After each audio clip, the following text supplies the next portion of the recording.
3 φορές βρήκαμε early adopters και 3 φορές τους χάσαμε όλους. Πάνω από 1,5 χρόνο δουλειά, πάνω από 120.000 ευρώ, όλα στον αέρα.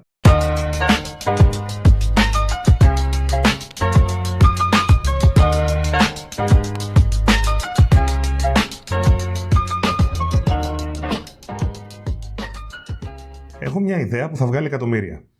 Κάθε φορά που την ακούω αυτή την πρόταση χαμογελάω. Και δεν το κάνω για να κοροϊδέψω κανέναν, αλλά γιατί θυμάμαι πόσες φορές το έχω σκεφτεί και εγώ. Βλέπεις, θυμάμαι αυτή τη φωτιά μέσα σου όταν σκάει σαν μετεωρίτης η ιδέα και λες, μα καλά, πώς γίνεται να μην το έχει σκεφτεί κανείς ακόμα αυτό. Και μετά σκέφτομαι όλα αυτά που δεν σου έχει πει κανείς. Όλα αυτά που θα πρέπει να μάθεις με το δύσκολο τρόπο. Σε αυτό το βίντεο θα μιλήσουμε για την ιδέα σου και για τη σκληρή πραγματικότητα γύρω από κάθε ιδέα. Αλλά και για τα ακριβή βήματα που πρέπει να κάνεις για να γίνει πιο εύκολος ο δρόμος και να έχεις πραγματικές πιθανότητες να πετύχεις. Αρχικά, να ξεκαθαρίσουμε ότι δεν είμαι εδώ για να σου πω ότι η ιδέα σου είναι άχρηστη, ούτε για να κρίνω αυτά που σκέφτεσαι. Είμαι εδώ για να σου πω πώς είναι στα αλήθεια ο δρόμος. Γιατί η αλήθεια είναι ότι αν ξέρεις τι σε περιμένει, είναι πολύ πιο εύκολο να προετοιμαστείς ώστε να γλιτώσεις χρόνο και χρήματα που πολύ πιθανόν να μην έχεις να χαραμίσεις. Ονομάζομαι Άγγελος και είμαι ιδρυτής της Yol Labs, μια υβριδική startup που λειτουργεί ταυτόχρονα και σαν εταιρεία κατασκευής λογισμικού. Φτιάχνουμε custom εφαρμογές, εργαλεία αυτοματισμού και διάφορα ψηφιακά προϊόντα και AI λύσεις για επιχειρήσεις και startup. Αλλά φτιάχνουμε και δικά μας προϊόντα για τα οποία έχουμε καταφέρει να λάβουμε και διάφορα βραβεία και διακρίσεις. Έτσι, λόγω της θέσης μου και της εμπειρίας μου όλα αυτά τα χρόνια, έχω καθίσει απέναντι σε εκατοντάδες ανθρώπους που ήρθαν με μια ιδέα. Μέσα σε αυτούς και ο ίδιος μου εαυτός. Κάποιοι από αυτούς κατάφεραν να φτιάξουν κάτι πραγματικό. Οι περισσότεροι όμως δυστυχώς όχι. Και η διαφορά μεταξύ των δύο ομάδων δεν ήταν ποτέ η ιδέα, αλλά το πόσο πραγματικά είχαν ψάξει και είχαν προετοιμαστεί για αυτό που θέλουν να κάνουν. Ας μιλήσουμε όμως λίγο γι' αυτό. Εδώ είναι το πρόβλημα με τις ιδέες. Οι περισσότεροι νιώθουν ότι αυτό είναι το σημαντικότερο μέρος. Περνάς εβδομάδες, ίσως και μήνες σκεπτόμενος την ιδέα σου, την τελειοποιείς, τη λες στους φίλους σου, τη σκέφτεσαι ξανά και ξανά, ενθουσιάζεσαι και πολλές φορές μπορεί ακόμα και να χάσεις τον ύπνο σου. Θέλεις να μιλήσεις σε κάποιον σαν εμένα το συντομότερο δυνατόν. Και έχεις ήδη πείσει τον εαυτό σου ότι αυτό είναι το πιο σημαντικό. Η σκληρή αλήθεια όμως είναι ότι ακόμα σου λείπουν πολλά σημαντικά κομμάτια του puzzle. Σκοπός μου δεν είναι να σε πληγώσω. Το λέω γιατί είναι το πιο σημαντικό πράγμα που μπορώ να σου πω αυτή τη στιγμή και μακάρι να μου το έλεγε και εμένα κάποιος όταν ξεκινούσα. Η ιδέα είναι συνήθως το 1% της δουλειάς. Σκέψου το έτσι. Το να έχεις την ιδέα για ένα fusion εστιατόριο δεν είναι το ίδιο με το να τρέχεις ένα εστιατόριο. Το να έχεις μια ιδέα για να γράψεις ένα βιβλίο δεν είναι το ίδιο με το να γράφεις το βιβλίο. Και το να έχεις την ιδέα για μια εφαρμογή, όσο καλή κι αν είναι η ιδέα, δεν είναι το ίδιο με το να χτίζεις μια επιχείρηση γύρω από την εφαρμογή. Γιατί γι' αυτό μιλάμε εδώ.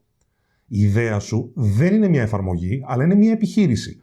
Και μια επιχείρηση έχει κόστη, υποχρεώσεις, υπαλλήλους, πελάτες, ανταγωνισμό, λογιστές, εφορίες και ένα κάρο άλλα πράγματα που τρέχουν ταυτόχρονα. Η ιδέα είναι απλά η σπίθα. Αυτό που χρειάζεσαι είναι η φωτιά. Και η φωτιά θέλει καύσιμο, οξυγόνο και κάποιον που να ξέρει να τη διαχειριστεί χωρίς να κάψει τα πάντα. Οπότε πριν μιλήσουμε για την ιδέα, πριν μιλήσουμε για σχεδιασμό, features, τεχνολογία και κόστη, πρέπει να μιλήσουμε για τα θεμέλια. Γιατί εδώ έχω δει πάρα πολλούς ανθρώπους να παραλείπουν τη βάση και μετά να αναρωτιούνται γιατί απέτυχαν.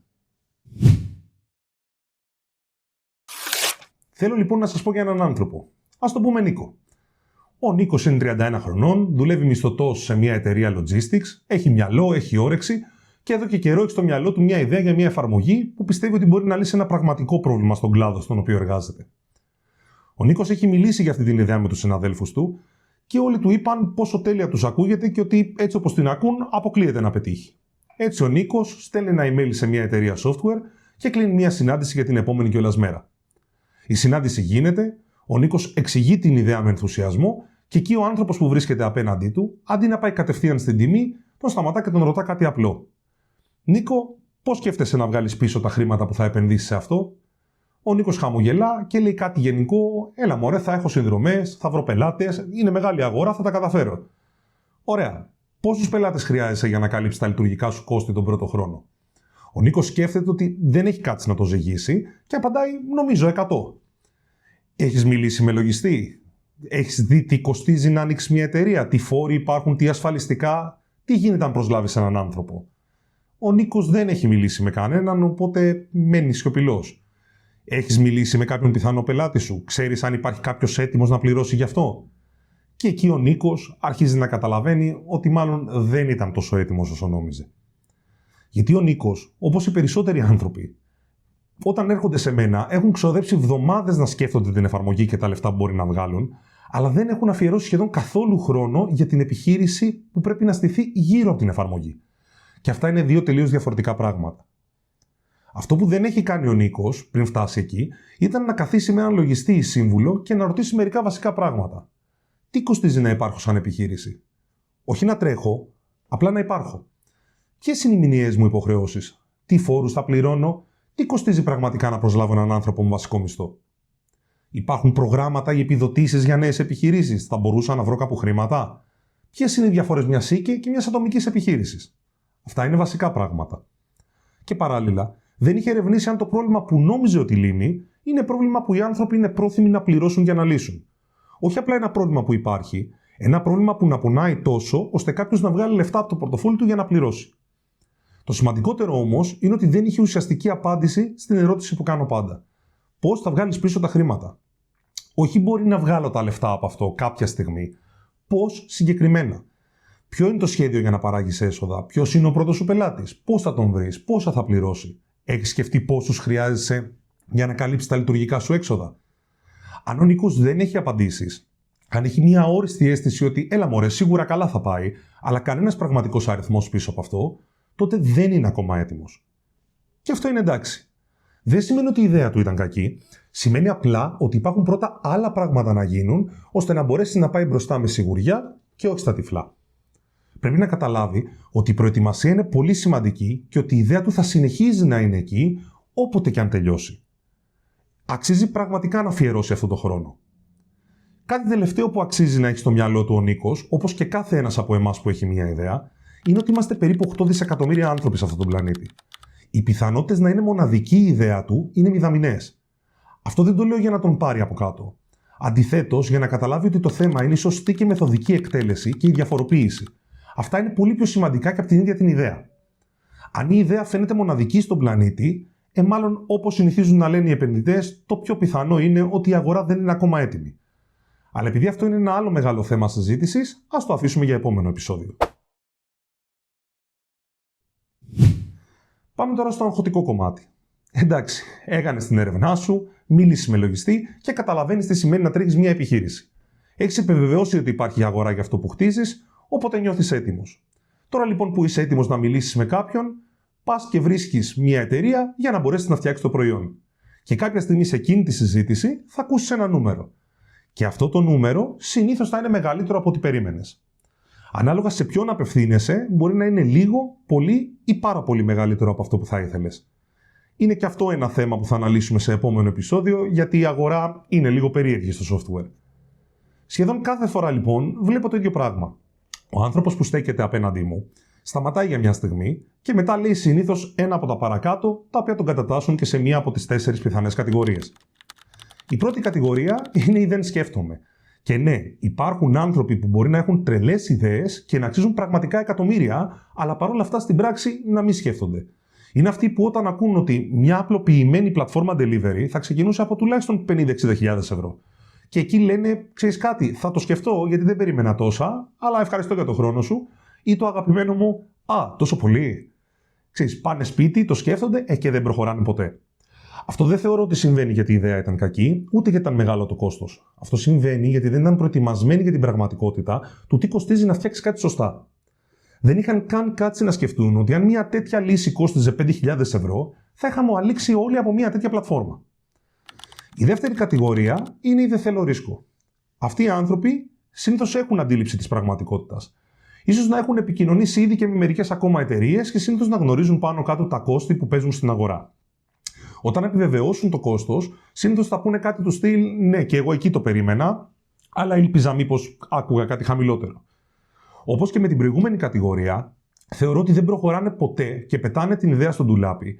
Και πάλι, όχι γιατί είναι υψηλό το κόστος, ούτε γιατί ήταν κακή ιδέα. Θεωρώ ότι είναι τα πιθανά ρίσκα που πρέπει να πάρουν, το ξεβόλεμα που πρέπει να υποστούν και η σκέψη του άγχους που όλο αυτό επιφέρει. Αυτό τους κάνει να νιώθουν ότι είναι καλύτερα εκεί που κάθονται. Και κάπου εδώ μπορεί να μου πεις: «Ωπα ρε μεγάλε, τι ωραία που μας τα λες, έχεις πάρει φόρα και 2 στα 2 μέχρι τώρα, μας λες ότι το πρόβλημα δεν είναι το κόστος. Τι είναι τα λεφτά, σε δέντρα φυτρώνουν?» Οπότε, πριν προχωρήσω στις 2 επόμενες κατηγορίες, επέτρεψέ μου να σου απαντήσω πως έχεις δίκιο, αλλά υπάρχουν και πράγματα που μπορεί να μην έχεις σκεφτεί. Βλέπεις, όταν θέλεις να κάνεις μια επιχείρηση, από ένα απλό περίπτερο μέχρι την Google, υπάρχει ένας κοινός παράγοντας που λέγεται ρίσκο. Τα χρήματα είναι απλώς ένα εργαλείο που μπορεί να βρεθεί παίρνοντας διάφορα ρίσκα. Μπορεί να πουλήσεις τμήμα από την περιουσία σου. Μπορεί να έχεις αποταμιεύσεις για κάποιον άλλο σκοπό. Να πάρεις κάποιο δάνειο, να μαζέψεις από φίλους ή να βρεις και συνεταίρους. Στο κάτω-κάτω, πρώτος εσύ σκέφτηκες ότι η ιδέα σου μπορεί να βγάλει πολλά χρήματα. Οπότε δεν αξίζει το ρίσκο.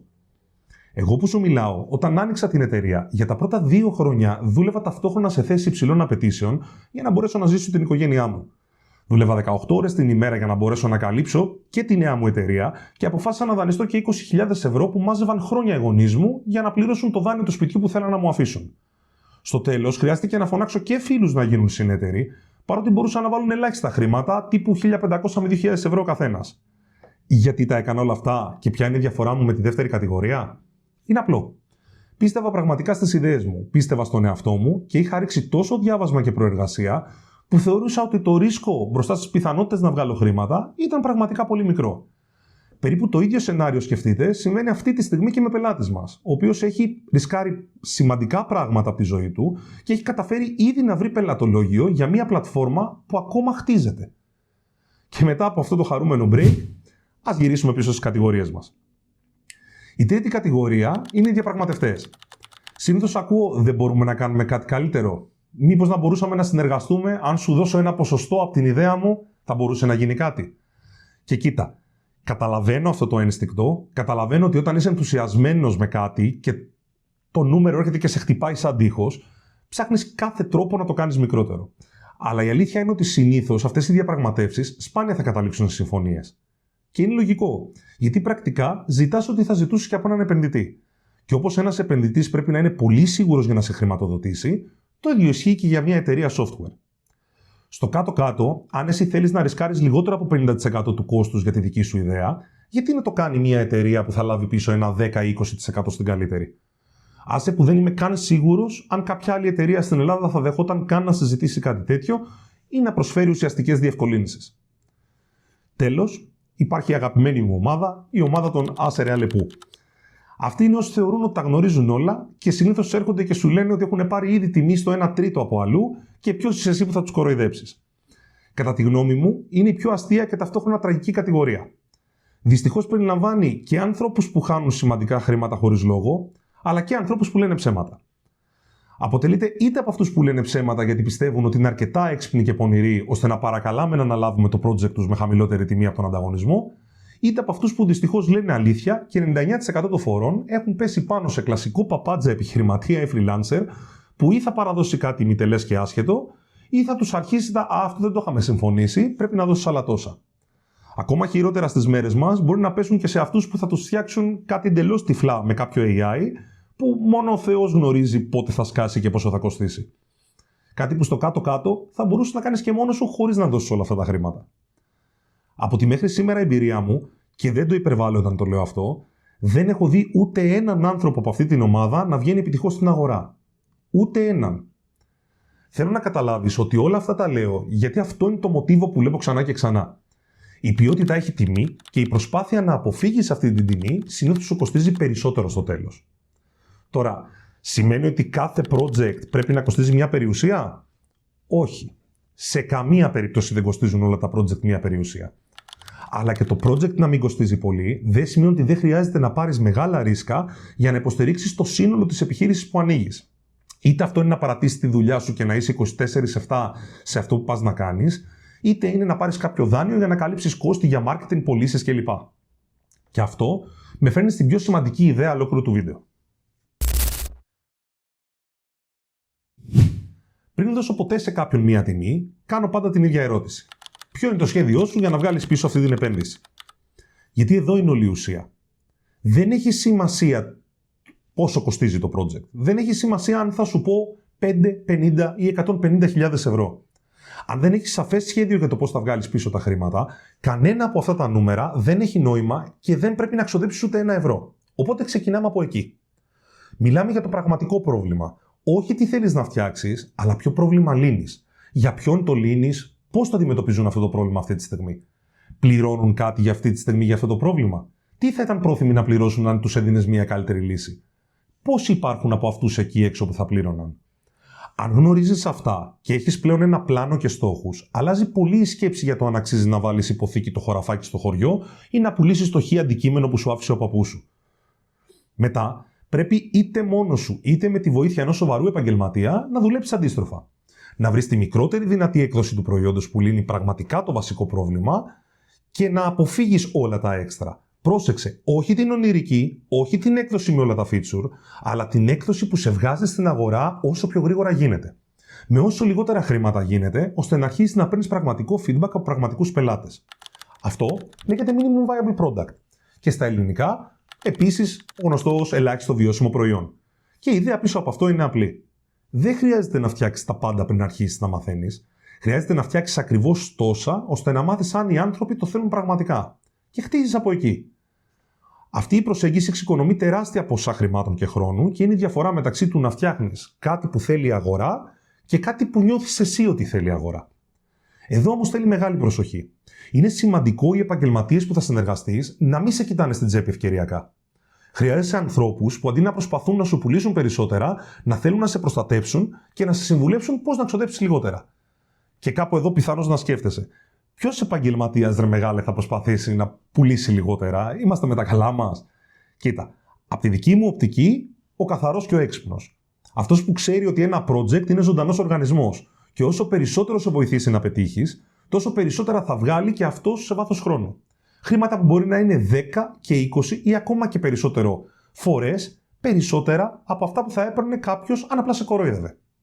Για να επιστρέψω όμως στη σημασία του MVP, πολλοί μπορεί να σκεφτείτε. Εγώ την ξέρω καλά την αγορά και ξέρω πολύ καλά τι θέλουν. Τα έχω βάλει κάτω και δεν μπορώ να αφαιρέσω τίποτα από το project, όλα είναι απαραίτητα. Γι' αυτό λοιπόν θα ήθελα να σας πω δύο ιστορίες. Η μία είναι για ένα λάθος που έκανα εγώ προσωπικά και η άλλη για έναν υπάλληλό μας που το έκανε σωστά. Η πρώτη ιστορία αφορά το eSalon.gr. Πριν από μερικά χρόνια, εγώ και η ομάδα μου αποφασίσαμε να φτιάξουμε ένα software as a service προϊόν για κομμωτήρια και Ινστιτούτα Ομορφιάς. Μια πλατφόρμα για διαχείριση ραντεβού, πελατών, προσωπικού κλπ. Και είχαμε ένα όραμα για το τι θα ήταν αυτό το software. Θέλαμε μια ολοκληρωμένη λύση, όμορφη, δυνατή και γεμάτη feature, που φυσικά θα ήταν πολύ καλύτερη από τον υπάρχοντα ανταγωνισμό στην Ελλάδα, που πήγαινε σχετικά άκλαυτος. Οπότε για πάνω από 1,5 χρόνο ξοδέψαμε πάνω από 120.000 ευρώ χτίζοντας, τελειοποιώντας και προσθέτοντας feature που κανείς δεν μας είχε ζητήσει. Δωρεάν website για τους πελάτες μας, διάφορες διασυνδέσεις, αυτοματισμούς και ένα κάρο άλλα πράγματα. Το κάναμε τέλειο και μετά πήγαμε στην αγορά. Αρχίσαμε να πηγαίνουμε σε εκθέσεις ομορφιάς και κάθε φορά που βρίσκαμε μερικούς πρώτους πελάτες μας έλεγαν «Α, αυτό μου άρεσε πάρα πολύ, αλλά ξέρεις, θα ήθελα και εκείνο». Ή αυτό το feature δεν είναι όπως θα το ήθελα, μπορούμε να το αλλάξουμε. Μπορείτε να προσθέσετε κάτι ακόμα. Και πηγαίναμε ξανά στην αγορά και το ίδιο. Ξανά και ξανά. 3 φορές βρήκαμε early adopters και 3 φορές τους χάσαμε όλους. Γιατί ήμασταν πολύ αργοί να ανταποκριθούμε. Ήταν πολύ αργά για να απλοποιήσουμε αυτό που είχαμε χτίσει. Και η εφαρμογή πλέον είχε γίνει ένα σουρωτήρι από τις αλλαγές. Στο τέλος αναγκαστήκαμε να εγκαταλείψουμε τελείως το project. Πάνω από 1,5 χρόνο δουλειά, πάνω από 120.000 ευρώ, όλα στον αέρα. Και ο λόγος, κάναμε ακριβώς το αντίθετο από ό,τι σου λέω τώρα. Φτιάξαμε τα πάντα πριν μάθουμε αν κάποιος το θέλει στα αλήθεια. Χτίσαμε την τελειότητα πριν να χτίσουμε την απόδειξη. Βλέπεις, όποιον και να ρωτούσαμε, ήταν θετικό στην ιδέα. Στους πελάτες των κομμωτηρίων άρεσε να κλείνουν ραντεβού online και να σταματήσουν να παίρνουν τηλέφωνα. Στους καταστηματάρχες όμως, που τα μαγαζιά τους ήταν πάντα τίγκα στην πελατεία, ό,τι και να γίνει, δεν τους ενδιέφερε. Τα προβλήματα υπήρχαν. Χάνανε χρόνο σε τηλέφωνα, δεν έβρισκαν εύκολα receptionist ή δεν είχαν δεδομένα για την επιχείρησή τους και δεν γνώριζαν τους πελάτες τους. Αλλά ακόμα και σε μια πλατφόρμα που τη δίναμε δωρεάν και ζητούσαμε μόλις 1% από τα ραντεβού που θα κλείνονταν online, δεν ήθελαν να ασχοληθούν. Η ανάγκη υπήρχε, η αγορά όμως δεν ήταν όριμη. Τα λεφτά συνέχιζαν να έρχονται παρά τα προβλήματα, οπότε γιατί να αλλάξουν κάτι. Αυτό ήταν ένα από τα πιο ακριβά μαθήματα της ζωής μου. Και σου το λέω γιατί δεν θέλω να κάνεις το ίδιο λάθος. Η δεύτερη ιστορία τώρα είναι για κάποιον που άκουσε. Ένας από τους προγραμματιστές μας ήρθε σε μένα με μια ιδέα. Ήθελε να φτιάξει ένα application για έναν εξειδικευμένο κλάδο. Ήταν μια πλατφόρμα σχεδιασμένη ακριβώς για τις ανάγκες του κλάδου και περιείχε διαχείριση πελατών, συνεδρίες, σημειώσεις, ραντεβού κλπ. Όταν μου την περιέγραψε πρώτη φορά, είχε μια τεράστια λίστα από features. Περιλήψεις μέσω AI, διασυνδέσεις με ΑΔΕ και ένα κάρο άλλες κρατικές υπηρεσίες, chatbot, αυτοματοποιημένες μηνιαίες αναφορές, είχε τα πάντα. Καθίσαμε κάτω και του είπα: μην κάνεις το ίδιο λάθος με εμάς. Φτιάξε την απλούστερη δυνατή έκδοση που θα λύνει το βασικό πρόβλημα, που είναι η διαχείριση πελατών και ραντεβού. Αυτό και μόνο αυτό. Ενώ το φτιάχνουμε, ξεκίνα να επικοινωνείς με πιθανούς πελάτες, όχι υποθετικά, στα αλήθεια, βρες πελάτες και δείξε τους mockups, ούτε καν πραγματικό προϊόν, αν γίνεται δείξε τους έστω και απλές εικόνες. Πάρε feedback, μάθε τι χρειάζονται πραγματικά και όταν το προϊόν είναι έτοιμο, θα έχεις ήδη κόσμο που περιμένει. Παιδιά, έστειλε 30 email. Για έναν μήνα τίποτα, καμία απάντηση.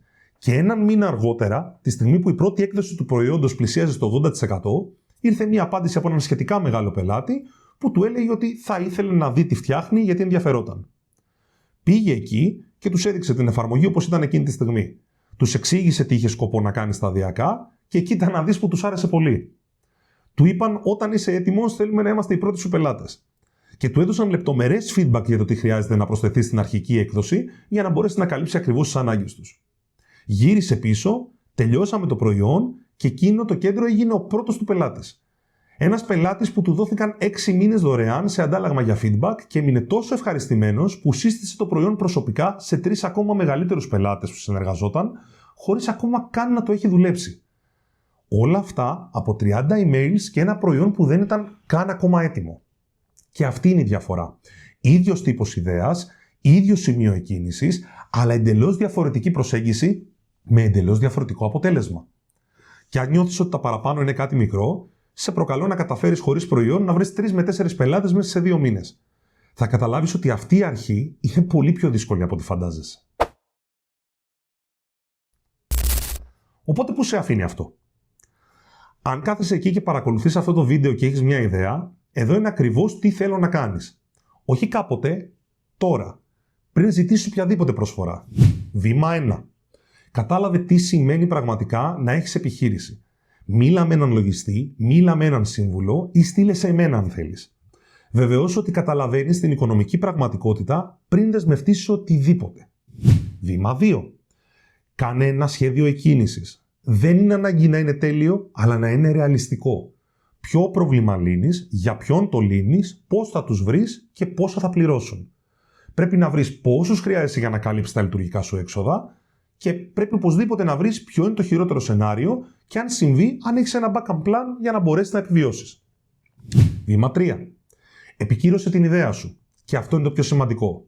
Βρες 20, 10, 5. Βρες 5 πιθανούς πελάτες για το προϊόν σου και μίλα τους. Όχι υποθετικά, αλλά σοβαρά σαν να κάνεις πώληση. Δείξε τους κάτι. Δείξε τους ένα σκίτσο, ένα mock-up, μια περιγραφή.